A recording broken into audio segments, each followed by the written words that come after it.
नमस्कार, मैं हूं अमित और आप देख रहे हैं आंखें न्यूज 24। पूर्व केंद्रीय मंत्री और पटना साहिब से सांसद रविशंकर प्रसाद ने बयान देते हुए कहा कि गांधी परिवार के संबंध कई बड़े बिजनेसमैन से है। देश जानना चाहेगा कि वे किस तरह के आवांछित उद्योगपतियों से मिलते हैं, उनका एजेंडा क्या है। जब राहुल गांधी विदेश से लौटते हैं, उनके हमले पीएम मोदी पर तेज हो जाते हैं। क्या Rahul Gandhi anti India businessman से मिल रहे हैं और उनके इशारे पर काम कर रहे हैं? आगे उन्होंने कहा कि राहुल गांधी जवाब दे, 65,000 करोड़ का निवेश कांग्रेस की सरकार राजस्थान में कर रही है या नहीं? बंगाल, छत्तीसगढ़ और केरल में निवेश अडानी ग्रुप का हो रहा है या नहीं? राहुल गांधी जवाब दें। वहीं बिहार के संदर्भ में भी उन्होंने कहा कि नीतीश कुमार जी, लोकतंत्र लोकलाज से चलता है। लोकलाज का यह भी तकाजा है कि रामनवमी की शोभा यात्रा और तजिया भी निकले। सबको अपनी आस्था का अधिकार है, उन्हें सुरक्षा देना आपकी जिम्मेवारी है।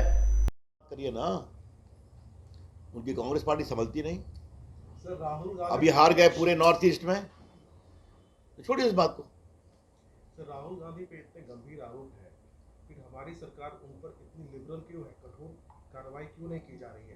हम किसी को न फंसाते हैं न किसी को बचाते हैं। ये जो पूरा नेशनल हेराल्ड का मामला चल रहा है, कोर्ट के द्वारा चल रहा है, बेल पर है। ये ईडी हो या सीबीआई हो, सारी इंक्वायरी हो रही है ना, तो सारे पैसे आ रहे हैं ना। दमाशी के खिलाफ भी तो वो भी बेल पर है ना, तो ये सारा एविडेंस पर बेस्ड है।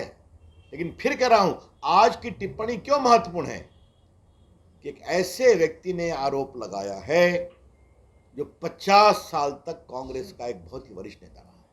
प्रधानमंत्री नरेंद्र मोदी जी के डिग्री को लेकर के जो विवाद चल रहा था, उस पर एनसीपी नेता शरद पवार ने भी कहा ये सब फालतू की बात है। अब चलिए छोड़िए इस पर। अब हताशा में दी गई अरविंद केजरीवाल की टिप्पणी पर मुझे कुछ नहीं कहना। शरद पवार जी ने कहा है कि आज का विषय राहुल गांधी का है, ठीक है। और बिहार की बात भी कर लीजिए, स्टार की पॉलिटिक्स चल रही है, नीतीश जी। और राहुल पर कुछ और कहना है? नरेंद्र सिंह तोमर ने भी कहा राहुल गांधी को लेकर के। हो गई बात, मैं पार्टी की ओर से अतिरिक्त बोल रहा हूँ ना। और कोई बात? बिहार की बात, मैंने एक मिनट, राहुल गांधी पर कोई टिप्पणी तो नहीं? नीतीश कुमार बिहार पर एक ही टिप्पणी, कुमार जी, लोकतंत्र लोक लाज से चलता है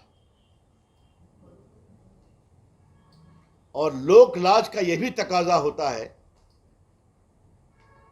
कि रामनवमी की शोभा यात्रा भी निकले, ताजिया भी निकले, मुहर्रम भी निकले, नवरात्रि भी हो, शिवरात्रि भी हो। क्योंकि हिंदुस्तान की बगिया में कई फूल हैं, तो हर फूल को अपनी आस्था को मनाने का अधिकार है। वो अवसर मिलना चाहिए और आपको सुरक्षा भी देनी चाहिए। क्या संदेश दे रहे हैं आप कि आपके गृह जिला नालंदा या सासाराम में अभी तक तनाव है, लोग परेशान हैं, और अब तो मीडिया के लोगों ने बता दिया कि वहां पर अगर पुलिस सख्त होती जैसे पिछले बार थी तो घटना नहीं होती। तो आप इफ्तार करिए, अभी आपका अधिकार है, बड़ी टोपी भी पहनिए। आप संदेश क्या दे रहे हैं, ये बड़ा सवाल है, और इसका उत्तर मैं श्रीमान नीतीश कुमार के ऊपर छोड़ता हूं। वो बार बार कहते हैं मैं सबको साथ लेकर चलता हूं। ये कौन सा है आपको सबके साथ लेकर चलने का आपकी सोच, और क्या है आपका सुशासन? अच्छा होता कि इफ्तार भी खिलाते और नालंदा भी जाते और लोगों को मलहम लगाते, सासाराम भी जाते। धन्यवाद। चलिए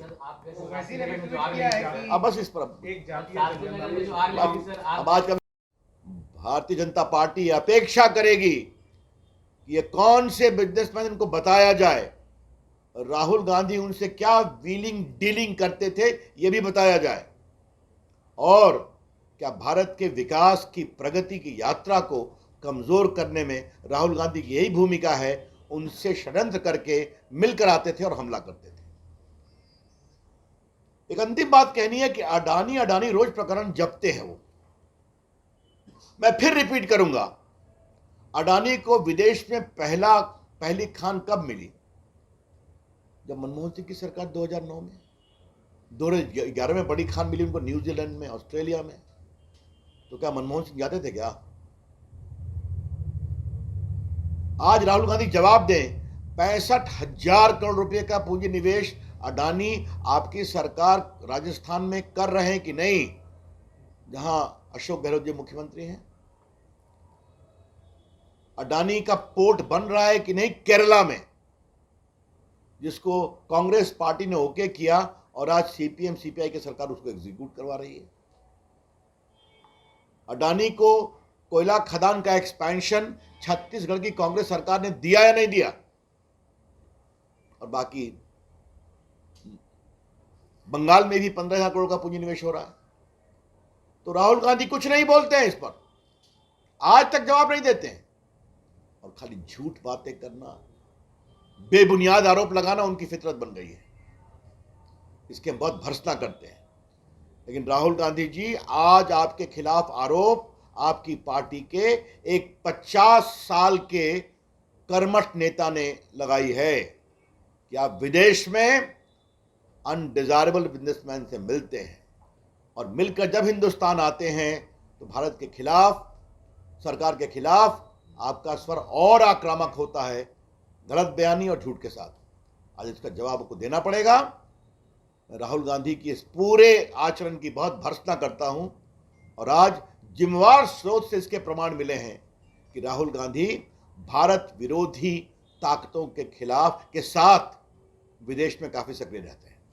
कांग्रेस पार्टी को लेकर एक बड़ी अजीब स्थिति भी है कि सचिन पायलट राहुल गांधी उनसे मिलकर आते हैं तो भारत के खिलाफ, मोदी जी के खिलाफ, भारत की विकास यात्रा के खिलाफ उनकी जबान और तल्ख हो जाती है। ही बिकम्स मोर एग्रेसिव। तो कहीं ना कहीं भारत की अंतर्राष्ट्रीय छवि को कमजोर करने के मामले में जो इस तरह के अनडिजायरेबल बिजनेसमैन विदेश में काम कर रहे हैं, राहुल गांधी उनके साथ तो काम नहीं कर रहे हैं।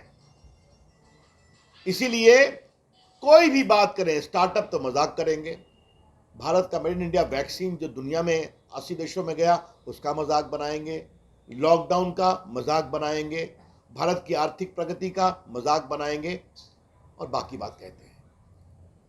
तो भाजपा का स्पष्ट आरोप है कि श्री गुलाम नबी आजाद ने जो 10 कम से कम अनडिजायरेबल बिजनेसमैन की बात कही है, जिससे राहुल गांधी बाहर मिलते हैं। राहुल गांधी बताएं ये बिजनेसमैन कौन है, ये देश के सामने आना चाहिए।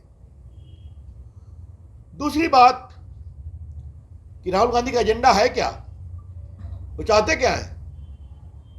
राहुल गांधी ने आज तक बोफोर्स के खिलाफ कुछ कहा? आज तक कोतरोकी को कैसे भगाया गया हिंदुस्तान से, और कोर्ट के आदेश के बावजूद तत्कालीन कानून मंत्री हंसराज भारद्वाज ने अपने लॉ अफसर को भेजकर लंदन में जो उनका डील का मनी छुड़वाया बैंक से जो सीज था, इस पर कुछ कहा क्या? राहुल गांधी ने नेशनल हेराल्ड केस में वो बेल पर है अपनी माताजी के साथ, 5,000 करोड़ की संपत्ति, क्या दिल्ली, क्या लखनऊ, क्या चंडीगढ़, क्या मुंबई, क्या पटना, ये सारी प्रॉपर्टी जो नेशनल हेराल्ड ट्रस्ट की थी उसको उन्होंने फैमिली ट्रस्ट बना करके ले लिया और उनका सब लोन माफ कर दिया कांग्रेस पार्टी ने। और आज उनकी और उनकी माताजी का 76% उसमें स्टेक है। उस पर क्रिमिनल केस चल रहा है, बेल नहीं मिला उनको। इस पर उनको क्या कहना है? ये जो पूरा ऑगस्टा वेस्टलैंड का मामला है जिसको लेकर उनके परिवार की कुछ चर्चा भी हुई है, इस पर क्या करना है? बाकी मैं 2G और कोयला घोटाला और कॉमनवेल्थ और आदर्श कोऑपरेटिव की चर्चा तो कर चुके हैं, लेकिन ये जो पूरी बातें सामने आ रही हैं, राहुल गांधी इस पर कुछ नहीं बोलते। और ऐसे कांग्रेस पार्टी के नेता, मैं फिर रिपीट करूंगा, जो 50 साल से अधिक कांग्रेस में समर्पित रूप से काम किए, क्या इंदिरा जी के साथ, क्या राजीव गांधी के साथ, क्या नरसिंहा राव के साथ, क्या सोनिया गांधी के साथ, would meet even outside the country to meet even people who are undesirable businessmen. तो मैंने कोई अपनी बात नहीं कही। अभी गुलाम नबी आजाद ने जो टिप्पणी की वो आपको सुना दिया। इससे एक बड़ा सवाल उठता है कि राहुल गांधी हर 4-5 महीने के बाद विदेश जाते हैं। किससे मिलते हैं राहुल गांधी जी? क्योंकि बाकी तो जाते हैं तो क्या क्या बोलते हैं कि भारत के लोकतंत्र पर ही सवाल करते हैं, वो चर्चा हम लोग कर चुके हैं। लेकिन राहुल गांधी किससे मिलते हैं? ये अनडिजायरेबल बिजनेसमैन कौन है? ये देश जरूर जानना चाहेगा। और हम चाहेंगे कि ये बात सच्चाई देश के सामने आनी चाहिए कि राहुल गांधी जी जब भी विदेश जाते हैं तो किस तरह के अनडिजायरेबल एलिमेंट से, बिजनेसमैन से, अवांछनीय बिजनेसमैन से वो मिलते हैं और उनके मिलने का एजेंडा क्या होता है। और दूसरा सवाल ये उठता है कि जब भी राहुल गांधी विदेश से भारत लौटते हैं तो उनका और हमला तेज हो जाता है। जरा शांत रहिए। तेज हो जाता है भारत के ऊपर, प्रधानमंत्री के ऊपर, भारत की प्रगति के ऊपर।